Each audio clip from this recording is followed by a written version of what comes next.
and in a sense privileged to associate with the activities of the Council, because Council was reconstituted after a lapse of nearly 1.5 years, which was the priority of our system. But we are trying to reposition ourselves in the midst of all these adverse situations. And Council has actually started a new path. We are trying to give training to the border studies members, not to the general teachers. So we have also introduced what is called the outcome-based learning, graduate attributes. So the training is first given to the members of the border studies, and also to suit the career interest and academic interest of teachers. We are redesigning our training workshop programs to suit the UGC requirement. That's why this workshop is designed in this manner.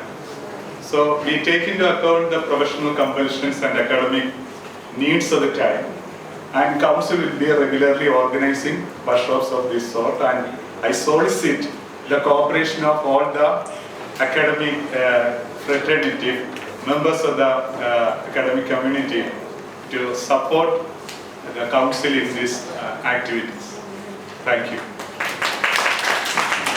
Okay, we have for today's session Dr. Rochelle Pinto.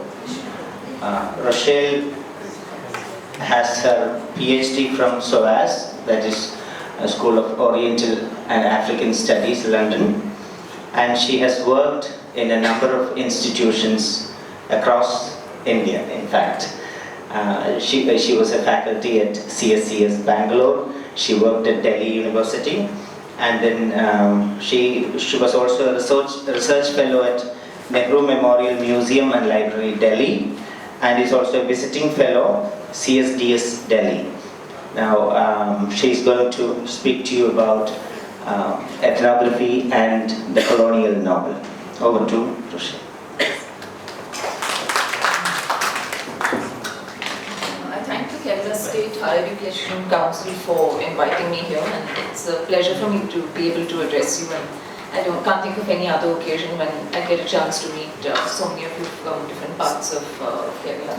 In particular, I'd like to thank Saji for making this possible. We don't have too much time today because I think we are scheduled to meet with the Vice Chairman. So I'll speak till about 12 o'clock, and then maybe if we're not done with this particular theme, I can carry on tomorrow. Otherwise, I may switch to something else tomorrow. So today I wanted to talk about ethnography and the colonial novel, and it's a current research interest of mine. And the reason it arose really is if you examine the early novel in India, so usually the kinds of novels written from the mid to the late 19th century, then you see the abundant appearance of forms that are actually closer to either newspaper reporting, history, ethnography, or law. Sometimes, for instance, in the novel Indulekha, it almost feels like you are reading a law report, or you're reading a bit of legal writing, and this is a common feature across the board, across many novels in India. The other thing that you notice often when you pick up a novel written in the 19th century is that there are parts of the novel that are very obviously written in a realist style, but in the prefaces you often find the authors disavowing the novel.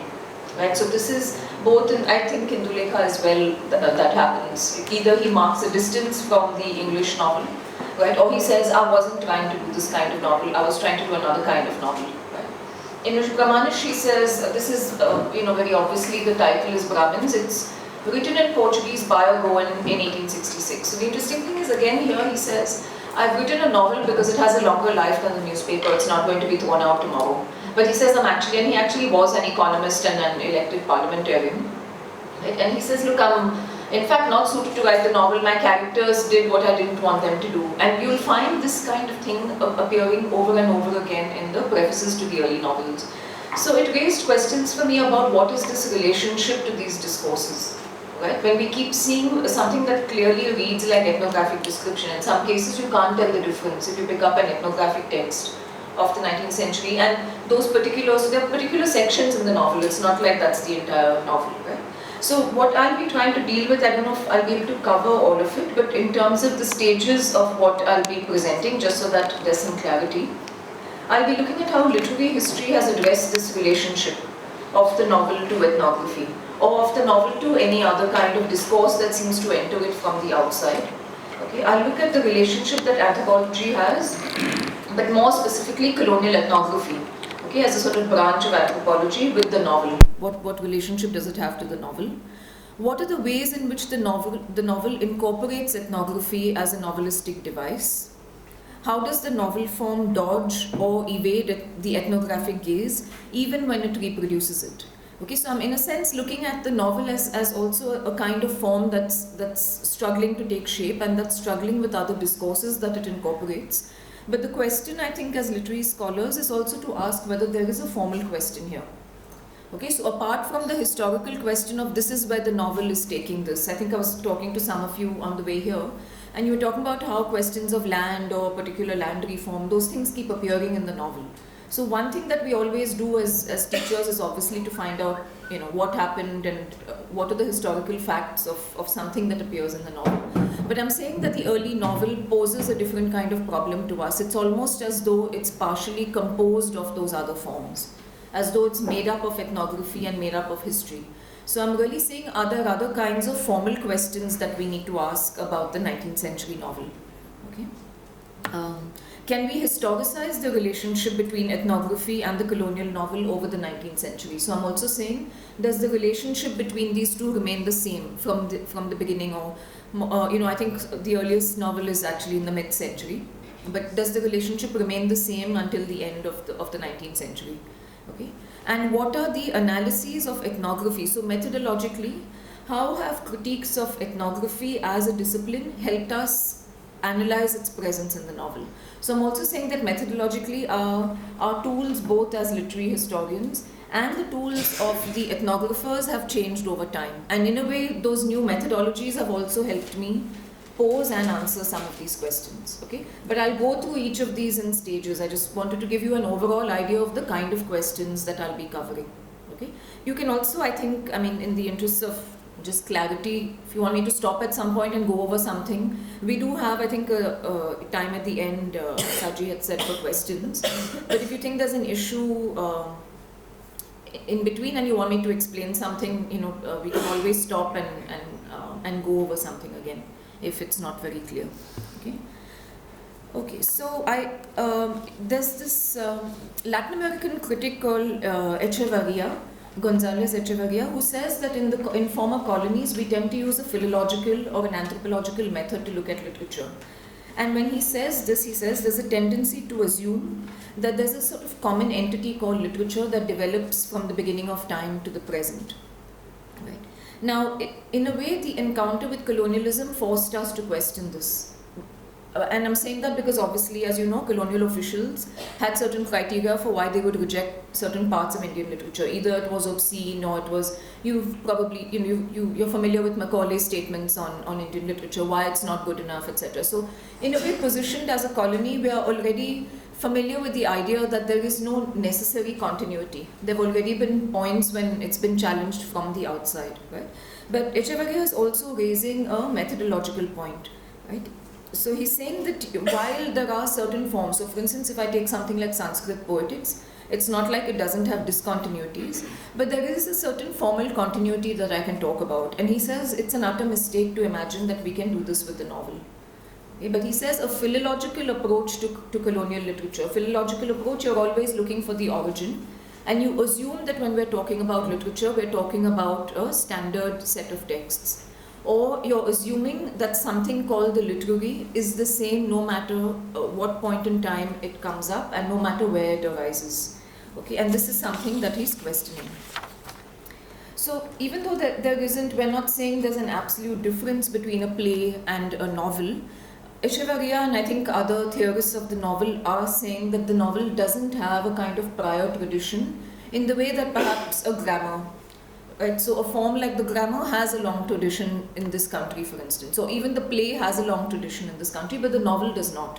But he says we continue to treat it as though, so typically for us, even though we know that the novel has come from elsewhere. The idea then is to find out which European form it approximates, right? And that's how we begin to date literary history. So this methodology is in a sense challenging that and raising questions for why that is a problem, if that is the only thing we do.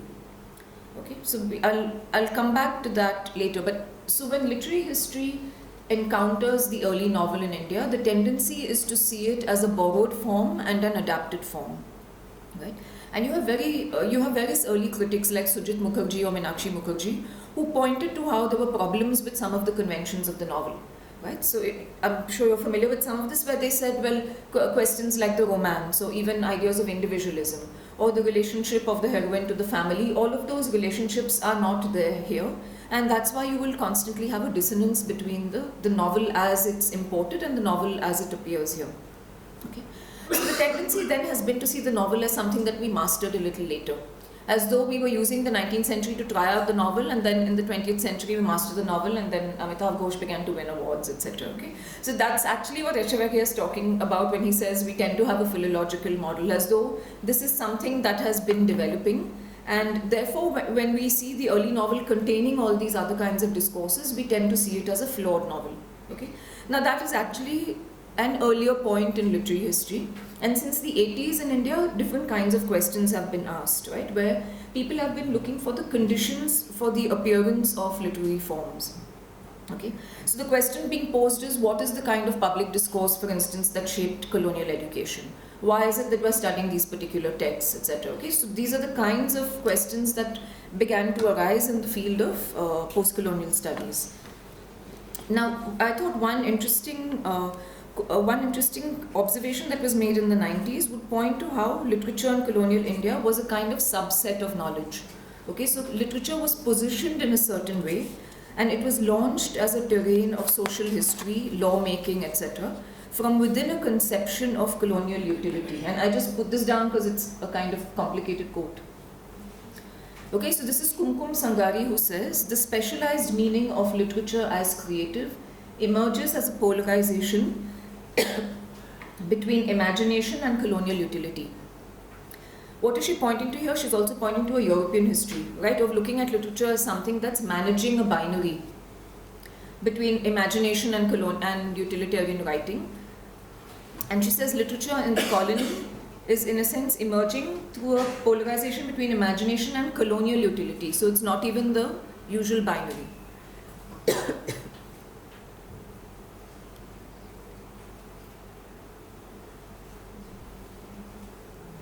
Now, while Kumkum Sangari is raising this issue in relation to Indian literature, I would say that this actually is something we need to consider at a regional level as well. Okay, so I'm saying the division between the literary and the non-literary, or the division between aesthetic and non-aesthetic writing, which is what is implied in imagination and utility. So imagination and utility is one way in which the separation between aesthetic and non-aesthetic writing surfaces, particularly in the 19th century, right? So what I'm suggesting is that separation, the way in which literature positions itself in relation to other kinds of writing, it keeps differing, and it happens differently at different moments in time. So if you look at the next quote, this is Gonzalez Echeverria, who says, narrative is too profoundly affected by non-literary forms to constitute a neat historical unit, in the way that perhaps the lyric can. So again, the lyric as a particular kind of poetic form in the context of Europe has a long history. And you notice he says narrative. Narrative is too profoundly affected by non-literary forms. Conventional literary history, following a philology, masks what I take as the true history of narrative prose. And Echeverria goes on to argue that what he calls a persistent characteristic of novels is that they pretend not to be literature, which goes back to what I was saying initially when I said if you read prefaces of 19th century novels in India, the author is always saying this is not really what I'm trying to do, but it's not just about the authorial statement. Echeverria is also saying that within the novel there's always what he calls a desire not to be literary. So he says it is a commonplace, almost an uncritical fetish to say that the novel always includes the story of how it is written, that it is a self-reflexive genre. Now, the argument that I would try to make is the fact that we recognize this, right? That the novel is always talking about how it's composed, or if we identify that the novel is taking from ethnography, that doesn't exhaust it formally. By exhaust it formally, I mean that's not always an adequate explanation. Okay, for me to say that, look, this is where the novel is taking its material from, or this is what the novel is influenced by. I think there remains a kind of formal question to be posed, which is why I find Echevarria interesting. Okay, because when he says this, he's pointing to the form of the novel. He's saying it's part of the form of the novel to deny, in fact, that it is literature. Okay. So I want to then just have a methodological clarification about what I mean when I talk about the relationship, when I say the novel is not exhausted. Okay. So for instance, can we in fact use the novel historically? We can. I'm not saying that it's wrong to do that. So for instance, much before historians began to study slavery in Goa, right, novels would in fact feature domestic slavery. Right, and often if you pose it to historians, they try and brush it off. But now actually people are examining and digging up histories of different kinds because slaves were imported, okay, through Portuguese colonialism. So the fact is I can look at a novel just to trace some kind of historical information from it, right? The other way in which we look at the novel historically is that it reproduces historical material, but it combines it with another issue, or it narrates it in a way which gives us a perspective that we've not considered before. Right? So I can read an account of a rebellion in the novel, and I can read an account of a rebellion in an official document, right? And I may rely more on the official document for things like numbers and facts, etc. But the novel may give me a perspective that I will not find in an official document. Okay? So we have various grades and ways in which we might use a novel historically. Okay. Then again, if you think back to the Kumkum Sangari quote about the polarization between imagination and utility, I may imagine that the official document is not emotional, and the novel, which is often what we're told, right? The novel will give you romance, the novel will give you the inner space. But once we get to the novel that I'm looking at for this session, which is written in 1874, it's called Govinda Samanta, The Life of a Bengal Rayat. You'll find I actually because I also read accounts of rebellions in official documents. Some of those official documents have far more emotion than this novel has. Okay, this particular novel is so close to ethnography or a historical account that you won't be able to make the argument that the novel puts in emotion and the official document doesn't. Okay, so asking these kinds of methodological questions actually opens up various aspects of the novel that we may not see otherwise. Okay, if we keep asking what is it that ethnography is actually doing as a narrative form. Okay, so if we both look at, if we look at the question of narrative, and we think of other kinds of discourses also as particular kinds of narratives, we then come up certain aspects of the novel come to light that otherwise we might see them as incomplete novels, or we see them as imperfect novels. I'm not saying any of the 19th century novels are. Some of them are easy to read, right? Not all of them are obviously enjoyable to read because our expectations of what we want from a novel have obviously changed, right? But I'm just saying, as literary critics or as literary historians, there is more that we can do with those texts, okay? And often, obviously, say in the field of the history of sexuality, you may find something, the novel offers space sometimes for the exploration of that, where the government record may not have recorded it at all. Okay, so there are those issues, but what I want to move to really is a formal question of what happens, what is the nature of ethnography when it appears in the novel. Okay, so I'm looking at this novel which was written in English in 1874, and I see it as a kind of archetypal ethnographic novel because it was written in response to an award. Okay, so it was an award by, and I quote, an enlightened Bengali zamindar for the best novel, to be written either in Bengali or English, illustrating the social and domestic life of the rural population and the working classes of Bengal.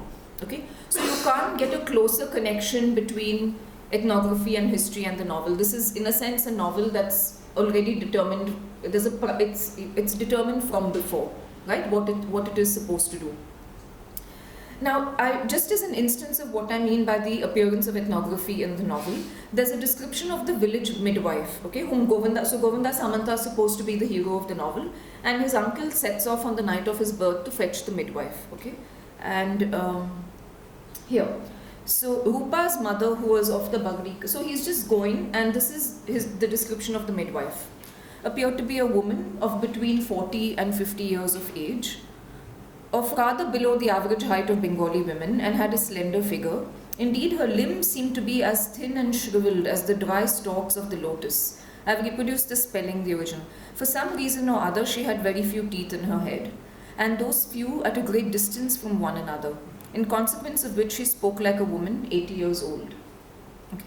Now, if you look at if you look at what he is describing, it's almost like an identification document, right? Teeth, bones, age, caste, it starts, right? Otherwise, if you're going to bring the midwife to help with the delivery of your nephew, you don't ordinarily start with the caste, right? And then go through all of these indices. Okay, so this is what I mean as one instance of what happens when ethnography enters the novel. Okay, now I'd say actually that when we begin to be alert to what it is that ethnography is doing formally in the novel, we'll find that the author is sometimes trying to dodge this. Okay, so often the novel puts up barriers to this combing of data, okay, as though there's a sort of ethnographic gaze, and the novel is also trying to dodge it. So look at this next quote. We have used the circumlocutory phrase, Rupa's mother, instead of mentioning her own name, but the fact is we never heard her name mentioned by anybody in the village, and though we have made laborious inquiries into the matter, our exertions have proved fruitless, everyone insisting on calling her Rupa's mother. So it's as though the novel is saying, well, there are ways that we have which are not going to yield information. Okay, so if you look at the way in which narrative and the search for information relate to each other in the novel, you come up with these kinds of interesting ways in which the novel is actually dodging the search, okay, for information about the colony. But we won't really notice it unless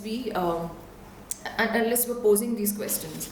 Now, in a way, there's something commonsensical, right? It's like, yes, of course, the colonial novel is going to be influenced by its discourses. Robinson Crusoe is influenced by the contemporary discourses, Middlemarch. So if you're looking at English authors of the 18th and the 19th century, people have pointed out, for instance, that Robinson Crusoe is shaped by ship narratives and travel narratives, right? Because colonialism had begun. I mean, these are also the newer analyses of Robinson Crusoe.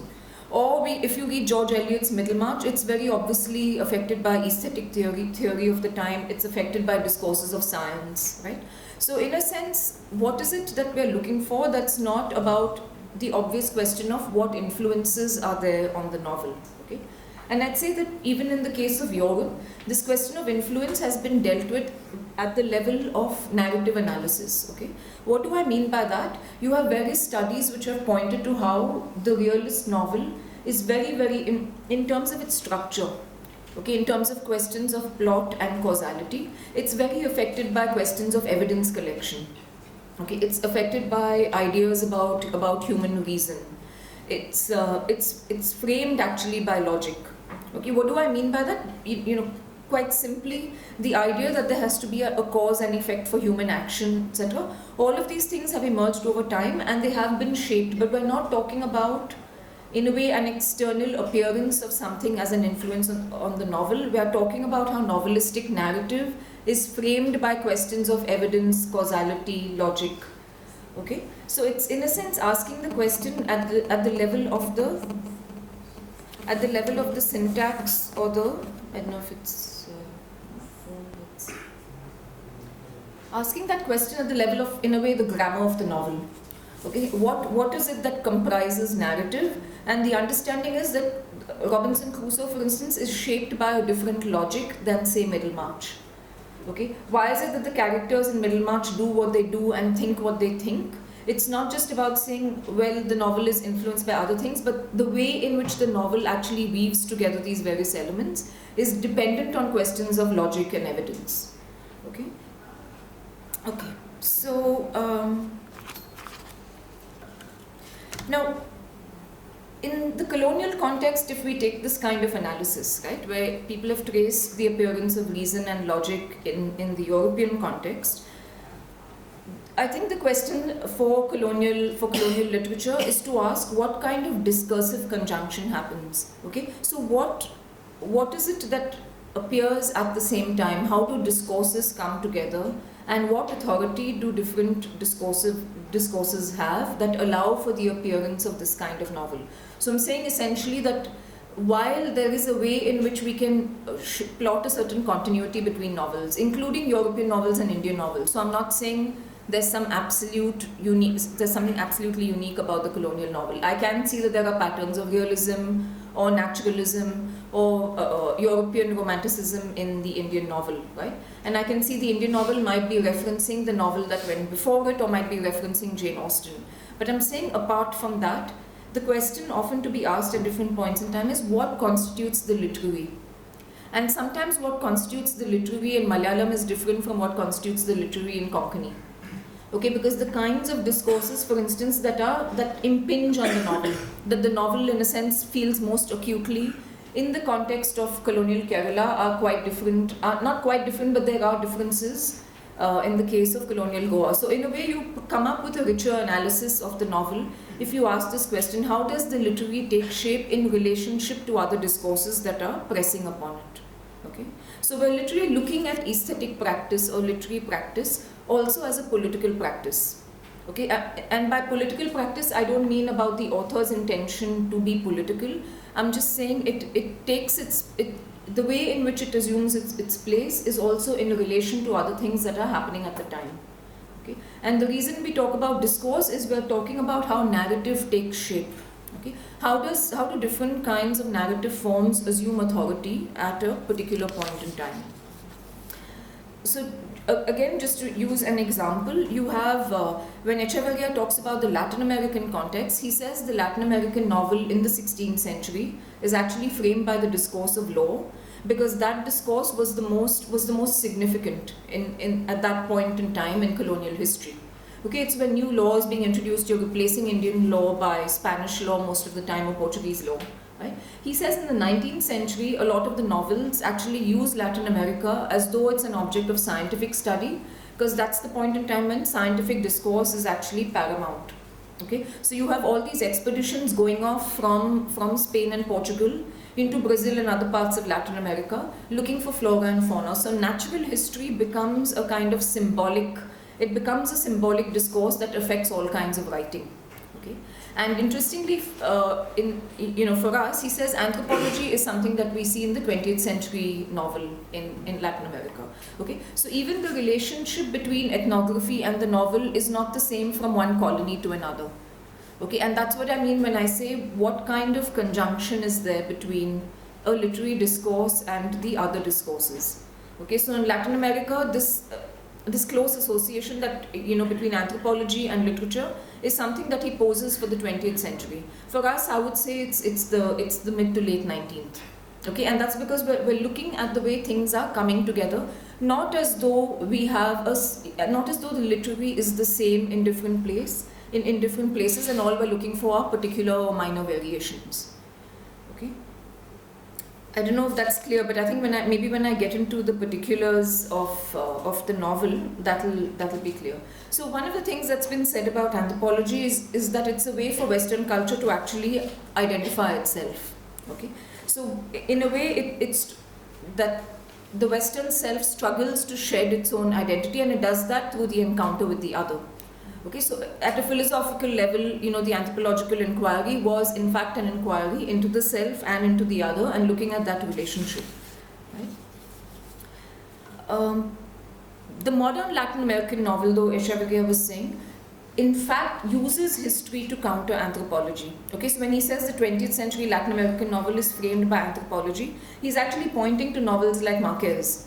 Okay, and he says, look at how often you'll find epics and legends and myths, but also how often you find the presence of the archive. So people are often writing, right? Or writing is the beginning of destruction.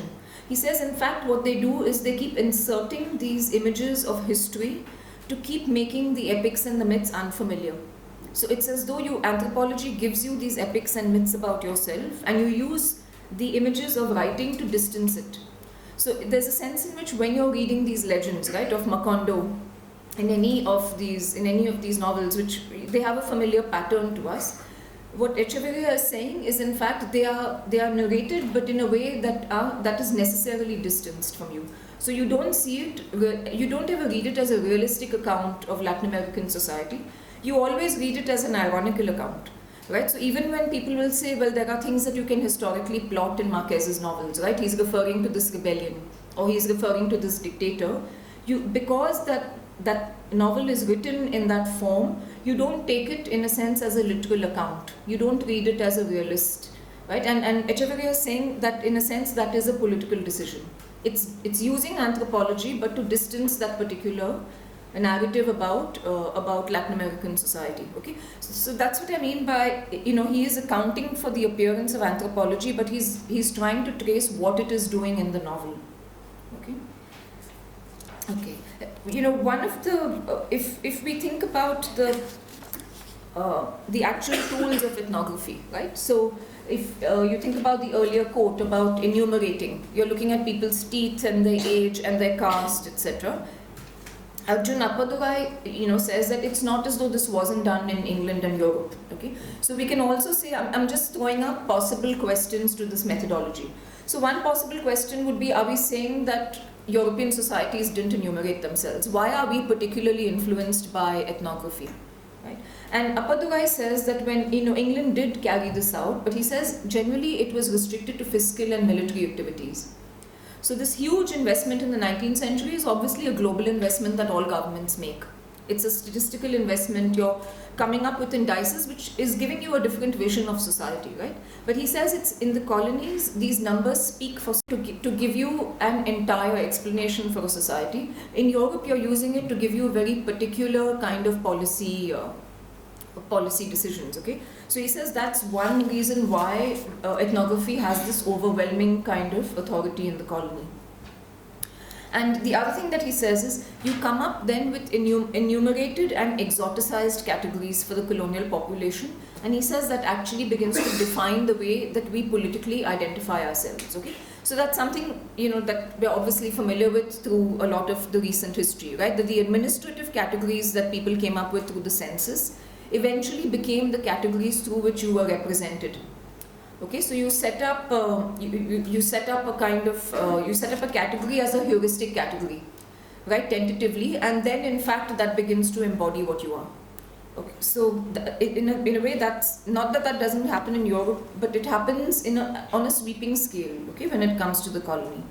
So I'd say, what is the effect then? If ethnography has this overwhelming role in colonial administration, then I'd say one of the relationships that we find with the novel is that you have narratives that are somehow accountable to colonial ethnography. They are written as though they are constantly delivering information, or they are written in a defensive stance. Okay, where it's as though there is an explanation and the novel is either challenging that explanation or the novel is fulfilling that So in a way, I'd say that there is a master narrative before the novel is written in India. And the novel is always writing against a master narrative. Okay, so it's as though somebody has which is again the reason why when I started I was talking about the importance this has for literary history. Yes, it's true that the novel is also looking to earlier novels, right? But in a way, in a colonial situation, there is a master narrative about your society that impedes the narrative flow of the novel. Okay, and I think that is actually a kind of significant discourse about narrative that we need to consider as literary historians. Okay, so essentially, I mean, I've been going over all these points to say that there is a level of analysis where we are looking at what ethnography is doing as a discourse outside the novel, but we also need to look at what it is doing formally. So I would say actually that ethnography wields greater authority than the authority of, say, earlier novels. So greater than the authority of Jane Austen is ethnographic authority in the case of the novel. And the reason for that is actually what Appadurai said, that ethnography begins to stand in for reality. Okay? So it's as though that when the novel is writing, so we assume again in the case of the realist novel that there is a representation of life outside, right? And I'm arguing that actually the colonial novel is always relating to life in ethnography. Okay, that's why I said master narrative. There is already a narrative about life that has come before the novel, and the novel is in fact relating to that. So in a sense, ethnography limits the elasticity of narrative, or it limits the vision in the novel. Okay, so in a way, I would say that ethnography, compared to the Latin American novel, it seems to cause a far greater crisis of authority. Okay, and one of the reasons I could posit for that is that for the kind of writers that Echeverria is talking about, they are not as racially othered, okay, from the metropolitan or from the Spanish in the way that the Indians were from the British. Okay, so I'm saying the kind of racial distance or the racial relationship that say Marquez would have to a Spanish writer is not as great as the racial difference that was marked between the British and the Indian, which gives ethnography a different kind of impact. Okay, and in a way, I think Echeverria underplays the distinction between Marquez and a writer who has more Indian parentage. So he actually talks about an Indian writer who was both an ethnographer and a novelist and who committed suicide. Okay, so he's also talking about the ways in which this impacts on the lives of those who are differently positioned in relation to this ethnographic narrative. Okay, so I would say actually that it for that reason it in fact wields greater authority because you have less power. Okay, in relation to the colonial figure. Okay, so if I were to just discuss the particulars, do you want me to go back on anything, or do you want to raise any questions about what we've done up to now? Because I wanted to just get into the particulars of Govinda Samanta. Yeah. Okay. Yeah. Could you please explain some more things about this master narrative? Right. Let me actually, when in the next quote that I show you, I think it'll sort of emerge. Okay, what I'm saying. I'll just take it up again in the next quote. Excuse me. Yeah. So we have been, one of your propositions is that the ethnography of the Indians or the people of India, Yeah. or the third world Yeah. countries, they linked literature with ethnography. That's that tendency. And when the Britishers did that, it's not with the caste. I mean, they don't have that. Their positioning is different. But it's said that it is in relation to making some power or taking some decisions that the European or the European is short, Yeah. right?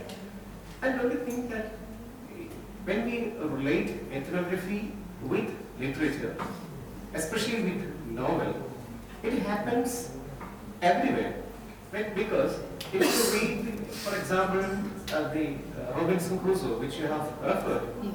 in which you have a figure, Robinson Crusoe, who is, whose ethnography is also described in detailed manner in the novel. So is Friday, right? So there is a link from novels in the European as well as wherever this Rana novel. That even if we look at the early novel in any any of the places where it emerged, right? The one question to ask is, what is the narrative? If you think of the narrator's voice in Robinson Crusoe, it's not that of, it's not controlled in a sense by another narrative about Friday, right? So you have elements, for instance, that sound, so people have said it sounds like a ship's, the kind of records that were kept on a ship, or it sounds like a travel narrative, but that doesn't, in a sense, control the narrator's voice. The narrative voice doesn't, it's not an apologetic relationship to an account of Friday, right? So there are similarities, we can see that there are similarities between the way travelogues would be written about the colonies. So there are very close similarities between those travelogues and the kinds of novels being circulated, right? In fact, the authors use that as a kind of primary material. But I'd say that the narrative voice and the freedom of characters in the novel are not pinned in the same way as they tend to be in India. Because so it's from two different cultures. See, they don't have such kind of differences that we have. in India. So when they are portraying this, the issue of caste definitely will come in when they portray. But see, if you think of Dickens, for instance, right? Dickens again is relying very strongly on the kinds of divisions that are there in. He's drawing on a kind of class criticism, right? Or he's drawing on a particular slice of London, but you don't get the impression that narrative movement itself is defined by a kind of official report. And then, in the case of Robinson Crusoe, you have a narrative which has happened before. It is the narrative of Alexander Selkirk. Right, yeah. Right? Yeah. So such is there. Yeah, no, see, absolutely. That's something there isn't an absolute division, but I think in terms of narrative authority, the colonial novel concedes, there are various levels at which it sort of concedes narrative authority to that prior narrative. And I'd say in the case of the European novel, it's not, see, in a way, if you're looking at what are the kinds of character choices, that these figures make, it's not as though these are already defined in advance. So it in a way absorbs those travelogues as a kind of, narrative pattern, but it's as though the novel is not accountable. The novel is not accountable to it. It doesn't correct itself in relation to, it's the task of the novel is not to either confirm or deny prior information.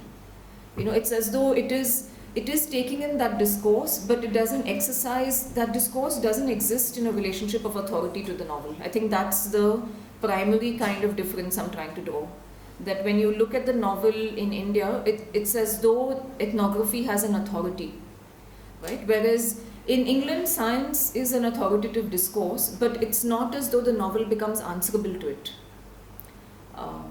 Maybe if I pick up some examples, maybe it'll be more persuasive. Yeah? Because I am saying actually that there isn't an absolute difference. I think though that there is a political difference in the relationship, and that political difference we see as a formal difference in the novel. That's actually what I'm trying to get at. Otherwise, I would agree perfectly with you that at every stage, if we're looking at the English novel, we can see that it's drawing from other discourses. Yeah. So my question is Yeah. regarding you said that the Latin American novel increasingly shaped by a legal discourse. In the sense that we see Intulega is increasingly being shaped by a legal traditions of Anglo-European literary writing and ethnographic writing. Okay, so it does this actually by having quotes. So each chapter begins with a quote from some European or English literary text, but the chapter itself is entirely ethnographic, right? And I realized what it was doing is, in a sense, drawing authority from both literary history as well as ethnography. The other thing that it does is that it confirms the protocols of ethnography, like in this, right? This is in a way confirming the expectation of ethnography, while in the novel it tries to reverse some of the pathologizing of Indian society. Right? So the reason why we see colonial ethnography as a problem is that you become a pathological society. It poses the whole of society as a problem. So one of the things that people have said is that yes, of course, caste is a problem, but ethnography tends to freeze it. Right? As though caste and the village are the two things that define Indian society. So over and over you become answerable to that particular structure. So it's really saying it's giving you a frozen structure. Right? It's not denying that caste is an issue, but it's saying the way in which caste appears or changes is not available in ethnography. Right? But ethnography has the authority where it determines the discourse on caste for a very long time. Yeah? So this might actually answer some of the questions. Like the question you asked, right? So if you look at how this is a master narrative, for instance, it's drawing on, if you just examine it for what it's drawing on botanical, literary and geographical references, right? The third curiosity of the vegetable kingdom at Kanchanaburi. So vegetable kingdom is a magnificent vata. So you have a local name, you have the Latin name, which grows near the heart to the southwest. This is again a description of the village. Milton must have had one of these trees in his mind's eye when he sang of the big tree, which in the Malabar or the Deccan, right? And this is a quote from Paradise Lost. So when I say Govinda Samanta authorizes itself as fiction, this is how it does it. It has a Latin name. It talks about trees and plants, right? Things. So if I think of description in any sort of English realist novel, you're not necessarily going to find a Welsh name with a Latin name. right? And it won't necessarily call it a vegetable kingdom. The fact that you combine this with a quote from Milton, I think is a kind of novelistic anxiety, okay, about authorizing yourself both as literature and as ethnography. Now, interestingly, the botanical terms, they actually devolve from a kind of Orientalist romanticism. So very often in the way he talks about the relationships between humans and trees, actually draws from the way Orientalists would romanticize nature. So you have historians who curiously talk about how literary form was a source for botanists in India. So it's a kind of reverse, if you're looking, which is why I said it's interesting to look at novelistic discourse as something that takes shape alongside other discourses. So you have historians telling you that botanists turn to literary romanticism as a way to talk about botany in India. And you have the novel that then turns to those same metaphors to authorize the novel. Okay? So there's a kind of constant exchange, except we know which discourse is the more authoritative discourse. Okay? But the relationship between literature and science, there can be multiple relationships, but the way in which those relationships are worked out, I think, is the work of the literary scholar. Okay? So, in a way, for Govinda Samanta to use the scientific metaphors is a sort of reauthorization. The scientific metaphor came up by relying on literary romanticism. The novel reauthorizes both. Okay, it takes in the scientific metaphor and it's also referencing a literary allusion. Okay, so in a way, what happens in the case of a novel like Govinda Samanta, which has been in a sense commissioned, right, is that it appears both as knowledge and as a literary trope. It's almost as though he's struggling to give you something that's both a literary text and an informational text, right? But Indulekha, for instance, is not as concerned perhaps with delivering information. It's responding to legal discourse in the same way, but the anxiety is particularly acute in this novel, which is why I picked it up as an object of study. So supposing we pick up, our standard literary methods, right? That's one way in which we actually see differences in what the novel is doing. So for instance, if you look at, if you think about description, right? In the case of Govinda Samanta, you have enumerative detached description. You have description that doesn't belong to anyone.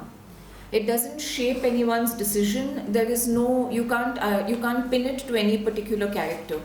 Okay, and that I think is the difference between realist description in other kinds of novels and realist description in ethnographic novels. Okay, then the purposiveness of the novel, in a sense, with Govinda Samanta, just in the case of Govinda Samanta, precedes the novel, but you get that impression with a lot of the 19th century novels that the purpose actually has come prior to novel writing, and that's again what I mean when I say what are the signs that something is a master narrative. Right? It's a sense that the purpose of the novel has preceded the novel. Okay? And why do we say this? Because you have a relationship of social judgment and narrative description in all novels, right? Anna Karenina should have done this. In Middlemarch, you have these various characters, right? Women who've taken certain decisions. So the relationship between the kind of social judgment of particular figures and what we call the context, right, or what we would see as realist description. In the case of Govinda Samanta, it's difficult to compare to those novels. It's actually almost identical to, for instance, Colesworthy Grant's Rural Life in Bengal.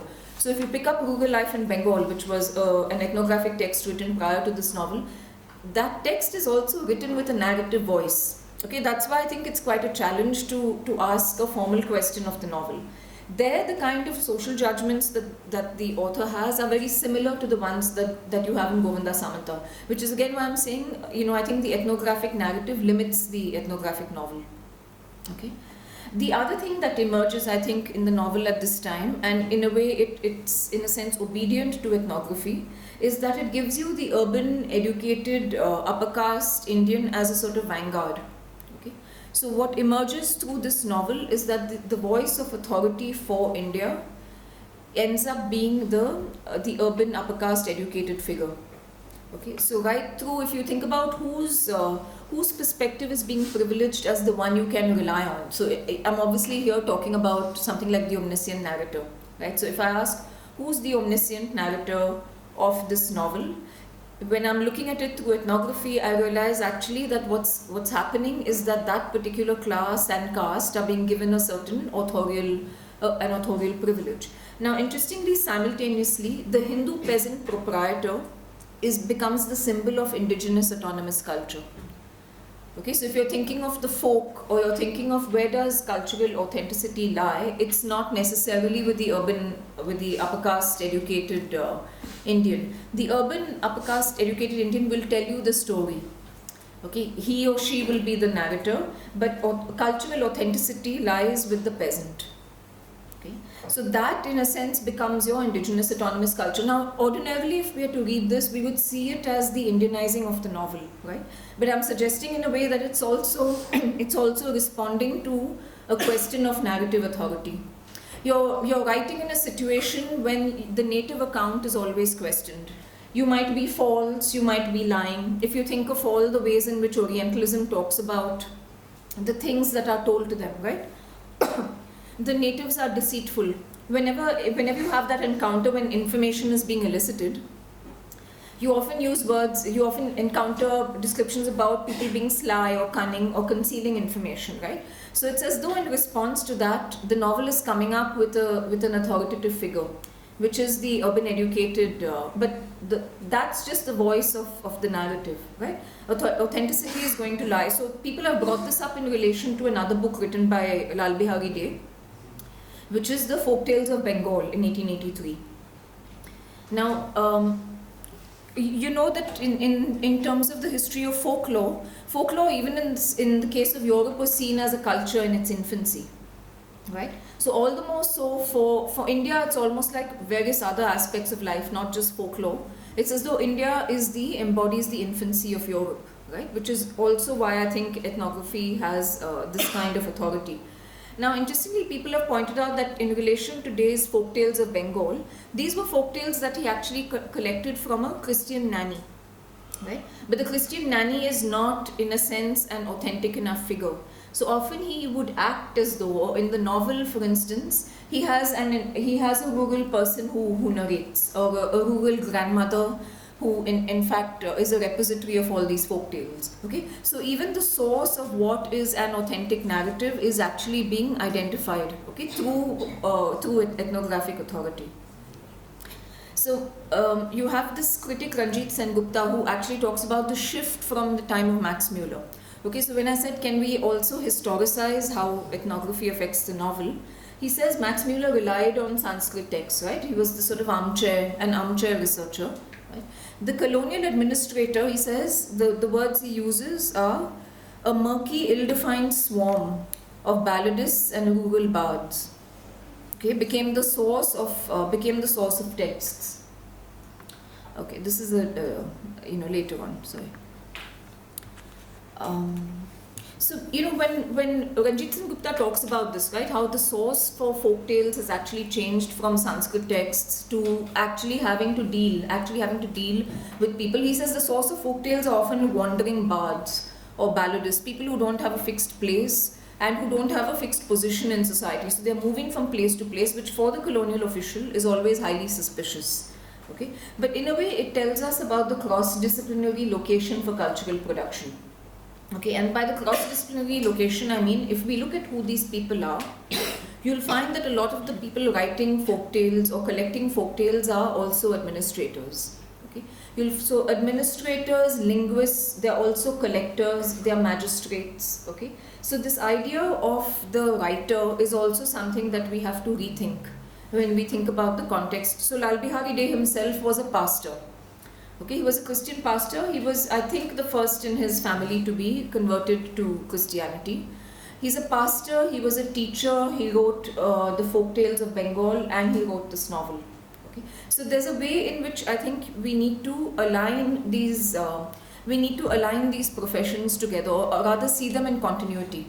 So we need to, perhaps change the idea of the author as this kind of singular figure and think of author, administrator, collector, linguist, alongside thinking of the novel with the memoir and the gazette and the colonial record. Okay, so when I talk about sort of discursive continuity, I'm saying this is in a way the context of novelistic production. Okay, so even the text, we need not see it alone. We necessarily need to look at what is it doing with the gazette and the memoir, right? Because it's constantly being produced alongside these. So you'll have people who are, for instance, producing nursery rhymes and dictionaries of agricultural terms. Okay, so even in the history of the production of individual people, you have a kind of similarity in the nature of the text that they produce. So typically they'll produce a grammar of a language, the flora and fauna of a particular place, and they write a novel. Okay, so I'm saying that these discourses stand close to each other in different ways. Okay. Do you want me to go over anything? Everyone's looking slightly exhausted as well. Okay, so one of the things that has been raised, so for instance by Shahid Amin, right? So now what did Shahid Amin do? You've heard of Grayson's linguistic survey of India, right? It became a very, very influential in determining language policy and things, and it was conducted over the end of the 19th century and the initial parts of the 20th. Now, Shahid Amin, the historian, when he went over some of Grayson's notes, he realized that he had employed this person, Chaube, okay, the scribe. And Ranjit Singh Gupta talks about the same thing, that there's always a scribe who's the kind of intermediary, okay, between, okay, no, this isn't here. Okay, the scribe who's the intermediary in actually producing the administrative report, and Shahid Amin says that Chaube is continuously written out of the report. Okay, but he also makes another statement. He says Ashok Kelkar, the linguist, talked about how there's a relationship between terms and names, and he says the master language has terms while the indigenous language has names. So he's talking actually about, even in the creation of the linguistic text, the categories through which language will be counted are decided from the terms of another language. Okay, and I thought that was interesting. So he says what you offer are always names, but the terms are set by another language. I thought that was interesting because in a way that's what's happening also with the colonial novel. If you think of the social categories through which information is being delivered, the terms are set within another language, and that may be the language of science. I'm not saying it's set in English and this is in Bengali, right? And interestingly, this is a novel written in English. So I'd also like to break down the absolute distinction that we see between novels. I know there's a tendency for us to see novels written in what we call Indian languages as authentic and novels written in English as inauthentic. But if you're asking the question of ethnography, chances are you'll find that this pattern repeats itself, okay, maybe differently. But there isn't necessarily an absolute difference between the novel written in English and another. So I thought this question of terms to names actually encapsulates the political relationship that we're often searching for. Okay, when we sense that kind of answerability. Or the kinds of issues that people sometimes raise about writing in English in India in general. It changes now in the contemporary where they say you're writing for the American market. But I think actually in the 19th century, it's not about the difference between English and Indian languages. It's sometimes about being answerable to ethnography. And that is what annoys people. You know, when they say, it's written for someone else, it's not actually the way we represent ourselves. I think ethnography is what is at issue, not this question of whether you are writing in a language that's culturally authentic or not. Okay, because actually, when I'm reading novels in Konkani and Portuguese, so the Catholic elite tended to write in Portuguese in Goa up to sort of the early decades of the 20th century. And you also have novels in Konkani, but I can show you sort of ethnographic description in both. Okay, that's why so even in, to again go to the question of, someone have a question? Okay. To go back to the question of what it is that people do, right, and how answerable are they, not how answerable are they, but what really is the relationship to what's happening historically. In terms of ethnography, in the late 18th century, what you have are people collecting things. So they're relying very strongly on native informants to give them manuscripts and to give them data, or just to sit and give them information orally, which they then write down and they begin to tabulate, right? But by the mid-19th century, all of this data is actually becoming an administrative report, which means it's going to become the basis of policy. Okay, so even the history of ethnography itself begins to alter. And it moves from the hands of, say, an individual collector doing it because he likes it, to it being commissioned by the state. Okay, so ethnography, the authority of ethnography also alters in the history of the colonial state. Okay, to becoming colonial policy. So if I pick up again something like character, right, which is how we discuss novels. What happens to character in the colonial novel? I'd say that there's a stricter economy of causality. There are only certain things that you are allowed to do in an ethnographic novel. So and we know that these are all, in a sense, authorial creations, right? What does Emma do? Who will somebody marry, right? But even that kind of choice making, which is how a plot moves. Someone did this and therefore this happened, right? Or something happened on a broader scale and this character in this village did something in response to that. I would say in the ethnographic novel, that kind of flexibility is already restricted. Okay. So in a way, ethnography intervenes as a kind of prior limit to narrative. Then the other thing that we identify with character, self-knowledge, or the exploration of the self. Emma starts out being one way in the beginning of the novel and she arrives at an understanding by the end, right? Or she does particular things in her life which makes her think something at the end, right? Or with Mill on the Floss, something happens and a character does things accidentally, not with full. So this question of different levels of consciousness, etc., are in a way unavailable if you're looking at the 19th century novel, or they've been plotted in very interesting ways, right? How does Indulekha take decisions? How do people respond, right? Though I don't think Indulekha is framed in the way. So I've picked up Govinda Samanta because it's really overdetermined by ethnography, and because it's overdetermined, it kind of helps me prove my point better. But if you pick up other novels, I think you'll see sort of similar patterns. Okay, so I would say that the character is actually expelled from the narrative. In these early novels, it's as though there is already an explanation for why the character cannot do what she or he might have done in another kind of novel. It's as though so otherwise, there's a dynamic that causality and logic give you in say classical realist novels, where there is an interiority, there is a sort of accident, there is exterior context, etc., and the combination of those moves the plot in one way or another. In the case of the ethnographic novel, the character is pushed out. It's as though there is there's very little dynamism possible, right? And partly it's because, again, there is a prior narrative.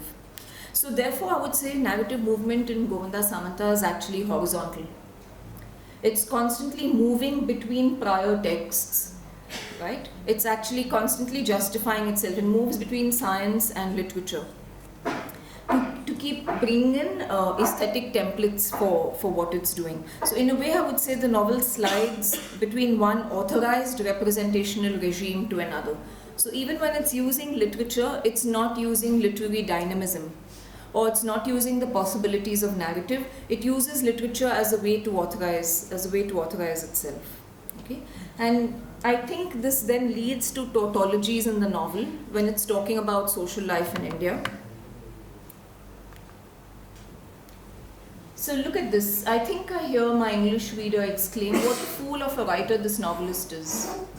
An orthodox novel generally ends in a marriage, but this fellow talks of a wedding before he has well begun his story. Well, my defense against this grave charge is that I cannot help it. Malti must now get married, whether I wish it or not. The customs of the country require it. Okay, that's what I mean by you cut off narrative possibility even before. But what is the tautology? Social custom is given to you as though this is life outside the novel. Okay, so I cannot tell you about romance and I cannot have marriage because social life is like that. But in fact, social life is not like that. This is what ethnographic, okay, so that's what I mean by ethnography will tell you that Indian girls get married at a particular time, and the novel is in fact relating to that. the novel is answering a prior expectation, right? But what's interesting really is this is the way it's trying to in a way dodge that, okay, and giving you an explanation for why it can't dodge it, okay. And you'll see this kind of thing happening often. It's funny actually when it appears in the novel, but if you're looking at it, it's actually a tautology that's being that's being answered. So he keeps saying is this: nothing happens in the life of a Bengal peasant. A Bengal peasant, in fact, has a boring life. He lives, he works, and he dies. Okay, except the novel itself contradicts it, as I'll sort of point out later. So he says the reader will please remember that nothing very striking does in point of fact ever occur in the history of a Bengali peasant boy. Okay. So one of the things that I would say is, therefore, what kind of narrative pleasure can you get from an ethnographic novel? And one of the things that Govinda Samanta does is it kind of gives you the pleasure of enumeration. So he lists 119 varieties of rice in the 24 Parganas, and so he talks about a variety called Randhuni Pagal. Randhuni Pagal, that is cook maddening. It's so fine and fragrant that while boiling it, the cook becomes mad with joy. Okay, so in a way, literally in the novel you have these paragraphs which are listing plants, and in a sense that becomes, so the plenitude of life in the colony becomes one of the narrative pleasures that you can look for in an ethnographic novel. Okay. Now some of the, with some of the categories like superstition, which are very predictable, right? So superstition impedes movement in the novel. So when Govinda Samanta's uncle goes to get Rupa's mother, right, to be the midwife, he says, oh, she doesn't answer because if someone calls out at night, you should let them call thrice to make sure that it's not a ghost. Okay. Then he gives you a description of Rupa's mother's house, from what the floor is made of, and all this while you're waiting for her to come and deliver the baby, right? How many pots she has, what the pots are made of, what she has to eat in the house. And then he says, but she's not leaving the house because there's a lizard or something like that, right? And everybody here is so superstitious that she won't leave the house until the lizard leaves. Okay, we're running out of time. Okay, sure. Yeah, I think that they need a break more than I do. Okay, we'll just break briefly and come back. Yeah, okay.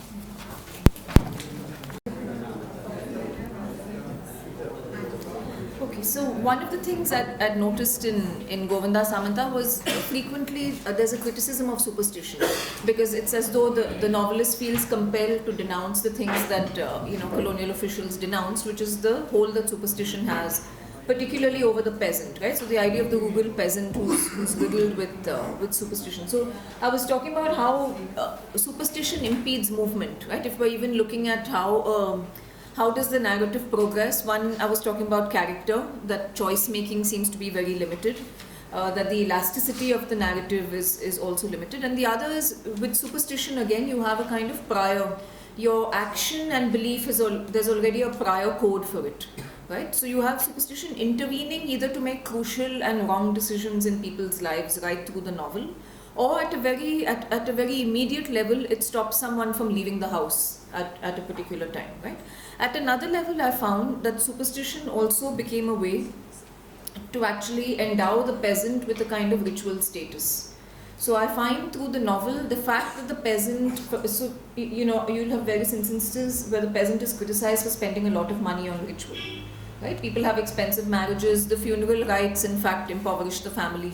So there's that implicit criticism of not having a rational relationship to religion.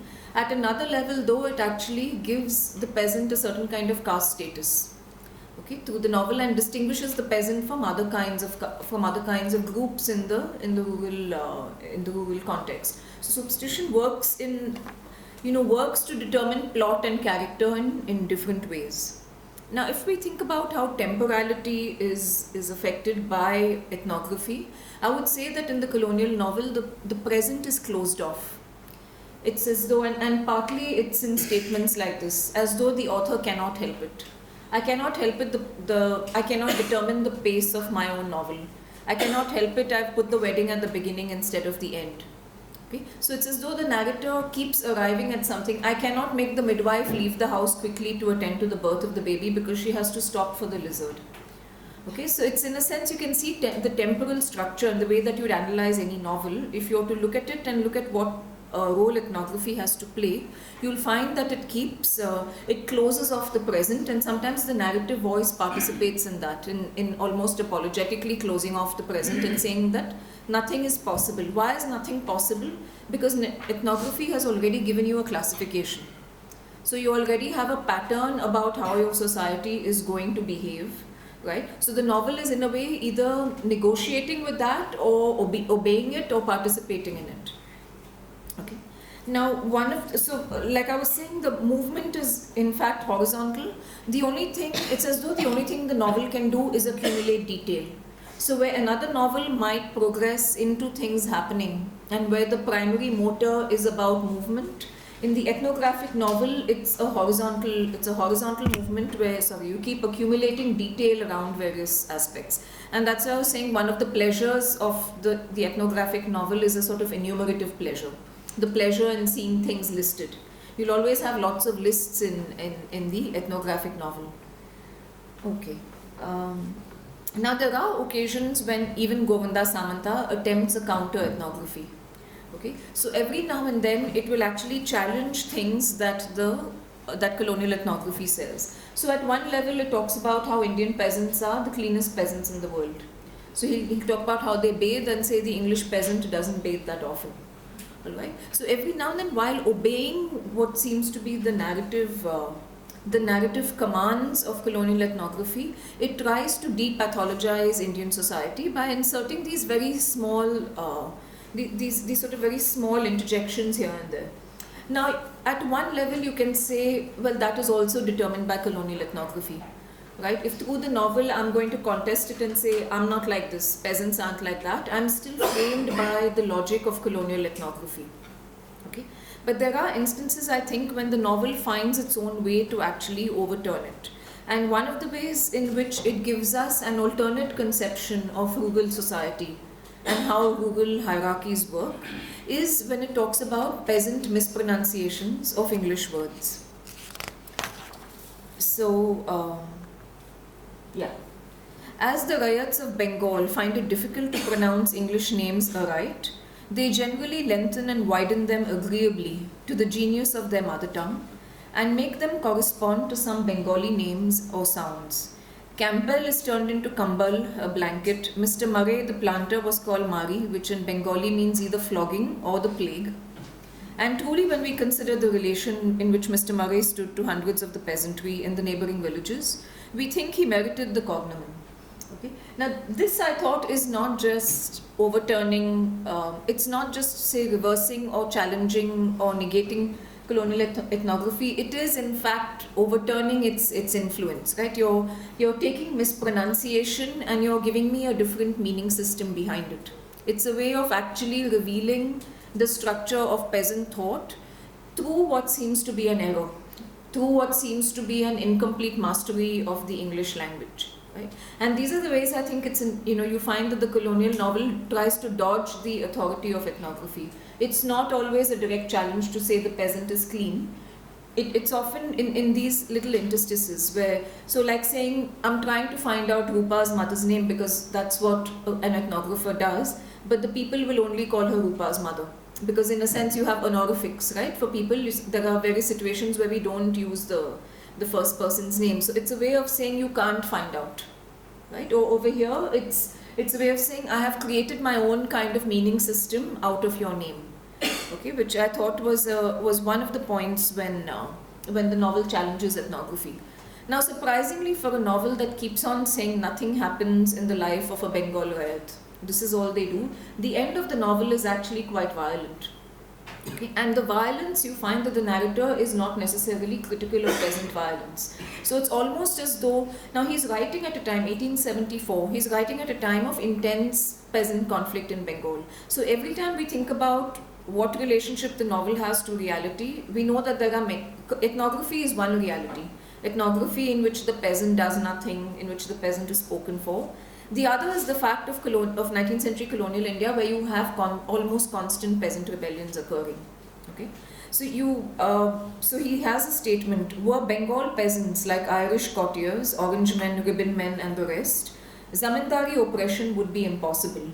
he's comparing this to various moments in English history where you have peasant rebellions, right? And he's saying, were the Bengal peasants like that, zamindari oppression would be impossible. So you have many instances where he for instance mentions a dharmaghat, which is the word for a kind of strike that Govinda Samanta says finally that he's going to lead in desperation. Okay? And at no point do you actually have the author criticizing violence, peasant violence. So it's a very kind of unusual development in the novel, as though it is impossible to restrain, to hold back from critique anymore. Okay?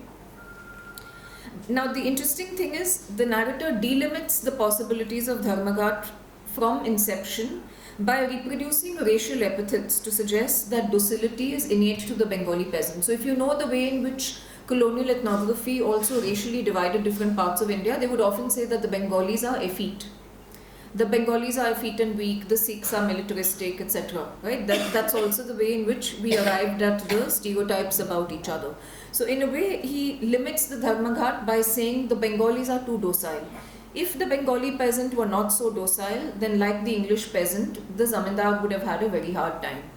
Okay, so it's a peculiar way of saying, I want to pose a challenge, which in fact in reality happened. Right? So the whole relationship of the novel to history is not a very simple one in the way that we might expect from a realist novel. In fact, you do have a constant state of rebellion of Adivasis, of Santals as well as peasants. And you also have zamindars who are participating in it. But here you have a novel that's talking about Dharmaghat, or that's talking about violence, doesn't have a problem with it, but says that the Bengali peasant is so docile that he in fact does not engage in rebellion. Okay, so this is what I mean by a constant impeding of movement and a closing off. You've closed off the present. Even if were I to ask the question of are there rebellions, I would find plenty of rebellions. Okay, so that's the way in which the novel incorporates ethnography. Hence the upper caste Catholic elite, who at that time would be the people in the position to employ ethnography. So you know also that the Indian elite would use ethnography in relation to the peasant, right? In a way, it's what Lal Bihari Dey is doing through Govinda Samanta. This was a novel written by a member of the Catholic elite, totally ridiculing the Catholic elite themselves, but talking about their lives in ethnographic terms. So he would say, oh, the girl in the house of this kind of landlord will play this kind of piano, and these are the songs that she always learns, because buying a piano is the first step that someone takes towards getting his daughter married. Right? So it's hilarious in a sense, because obviously these are people who have never had their lives reported in that way. Okay?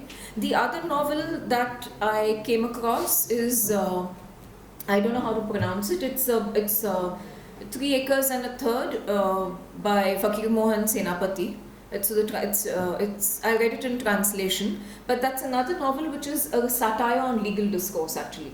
So it keeps using English legal discourse, but in a way making fun of it by inserting terms that Oriya peasants would use.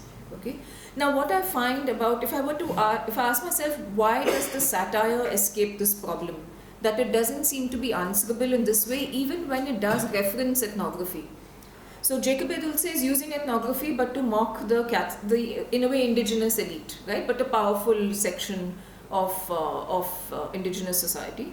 And Fakir Mohan Senapati is using it to mock the colonial state, also mock the zamindar.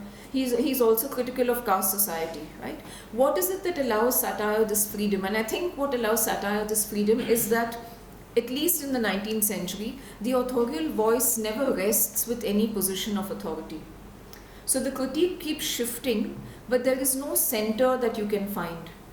There's no center that is a moral center to that novel. Obviously the critique is coming from somewhere, right? But it's a critique of the state, a critique of caste, a critique of the elite, but there is no ideal that the authorial voice is occupying, right? So even when we think of narrative authority, I think it's possible, if we ask these kinds of questions, to come up with different notions of how narrative authority works. Okay, and I think colonial satire successfully evades this. But when I say evades it, I'm drawing attention to the fact that it also references it. It's referencing colonial ethnography, but it dodges it through satire, right? But it's never saying, I'm satirizing the colonial state, but I'm representing the voice of the indigenous elite. Which, as I was saying, Govinda Samanta tends to do. That the ethnographic novel tends to privilege the educated Indian as the new vanguard. as the representative voice of India, satire actually doesn't do that. There is nobody whom it endows with the authority to speak for indigenous society. Okay, and I think that's one of the ways, in fact, to sidestep this problem, okay, of narrative authority. Okay. So interestingly, this novel, Jacob A. Dulce, it uses the word uses and customs. Okay, the author said, the work served me as a pretext to describe those of our uses and customs which are supposed to be ridiculous. So he's in a sense pointing again. Now the word uses and customs, the Portuguese had used it from the 16th century on, when they began to gather information so that they could extract laws, right, about how society worked. So he's using uses and customs very deliberately. It's saying that this is what my novel is going to do. Okay, that's what I mean by referencing ethnography.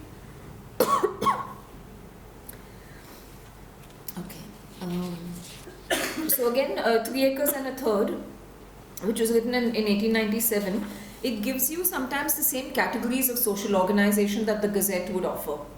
It will give you the same sort of descriptions, even what Govinda Samanta picks up to describe, right? Flora and fauna, caste, religion. Every chapter, in fact, is a description of some massive ritual that the peasant spends on. But in the case of the satire, it's constantly overturned. Okay, both the authority of the indigenous elite and the colonial state. So it in a way leaves the question of moral value and social power, it leaves it slightly ambiguous. Because it won't valorize the idea. Now remember when I was talking about the split in Govinda Samanta between the vanguard's voice, the voice of the intelligentsia, and who is it that's the repository of cultural authenticity? Suddenly it's the peasant. Right? As though the upper caste educated person can speak but is not indigenous enough. In the satire you might have hints of that, but there is no privileging. Right? In a way everybody is judged. So it leaves you in a situation where nobody is the center of moral value.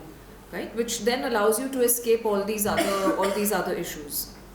So there's a kind of withholding of judgment in the colonial satire that is actually quite beneficial to in a way evolving a kind of novelistic voice.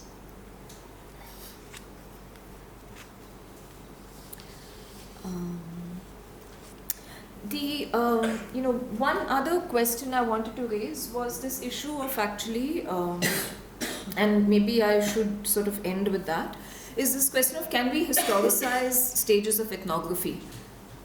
And to do that, one novel I examined was from 1866, which in terms of the history of the Indian novel is fairly early, though there's a Bengali novel before that, I think.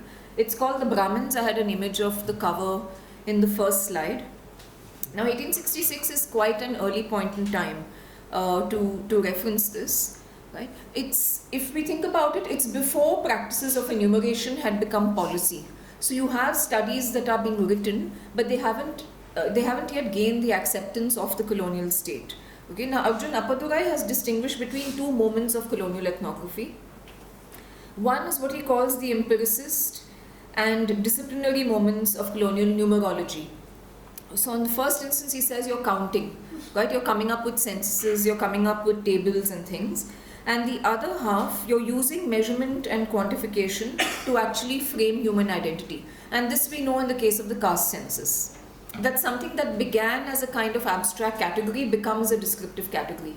Okay, which is typically the way colonial governance and all governance works, is that you come up with a category that is supposed to assist you in carving out something that is measurable, and then through policy it turns into a descriptive category. Okay, so Appadurai says between the mid and the latter half of the 19th century, this is the way ethnography moves, or this is the kind of power it has. Okay. Now, you also have Radhika Singha, who's a historian, and she talks about how before ethnography had become policy for Indian society as a whole, it was used to transport indentured labor. So again, when we are looking at the uses of ethnography, we tend not to look at the margins of the nation, right, where you have indentured labor being sent off. And the problem for both states, so for instance, when Indians are sent to South Africa, or when they're sent to the Caribbean as labor, the issue is enumeration and counting of people who often cannot read or write, right? So you have imprinting on the body. stamping, tattooing, writing numbers, etc., were ways to actually imprint the colonial body, right? So these are the kinds of early practices to demarcate social boundaries. And she says that from that moment on, there's a great suspicion of anything that blurs race and caste boundaries, particularly with the British. So the difference with the Portuguese is that power is exercised by assimilating. So by becoming Portuguese, you in a sense get assimilated into colonialism. With the British, separation is very important. Okay, so the strange thing is when the two powers encounter each other in the 19th century, the British are horrified. So for them, Goan society is a kind of mixed race, and for them being mixed race is pollution. Okay, whereas with the Portuguese, that is the way in which they exercise power in different parts of the world by creating a kind of creolized, a sort of creolized elite. Okay. But the suspicion about race and caste gets reinforced administratively through colonial ethnography. Okay, that's what people mean when they say something that we set out to be an abstract category became a policy or became a descriptive category. Alright. So interestingly, this novel is written at a point when you already had a race census in Portuguese India, because in the 19th century you had actually people from the colonies fighting elections. So you have a kind of sharpening of racial divides, because suddenly you have the indigenous population representing themselves in the Portuguese parliament. Okay. So Francisco Luis Gomes is writing what is a pretty weird novel, okay, at a time when the British find any kind of racial contact abhorrent. So actually if you read British travelogues about Goa, they're filled with a kind of abhorrence for the mixed race people they encounter, okay. But it's a time when racial identities have also sharpened across the colonies in Portugal, because suddenly the indigenous have more political power, okay. But it's a novel that represents, it kind of represents Goan society through Anglo-centric expectations of race. Okay. So what I'm trying to say actually is that even before the racial census in British India had taken off, you have a novel that actually precedes ethnographic categories. Okay, which is why I was saying it's kind of important to keep thinking of at what stage in the history of ethnography has this novel appeared. Right? And you find often that it's anticipating what British ethnography would do, because it already has centuries of racial interaction with Portugal as a colonial, through a colonial encounter. Okay, so it's written. It's a novel that's actually. It's not a realist novel. It's a novel that keeps taking ethnographic enumeration as a kind of moral analogy for the colony. So it's a novel that talks about casteism and racism, and the entire novel is framed by the violence that emerges from casteism and racism, but it's a kind of moral lesson, okay, in 1866. So it's drawing a lot from European romanticism. So it's a novel that mixes European romanticism with colonial ethnography, okay. And it's situated in Faizabad just before the rebellion, okay, in the rebellion of 1857. Maybe I'll get into the novel tomorrow, because it'll take some time to explain it. It's about 4 minutes to 12, and I think we have till about 12:15. So maybe we can have a few questions, and I'll continue with some of this tomorrow.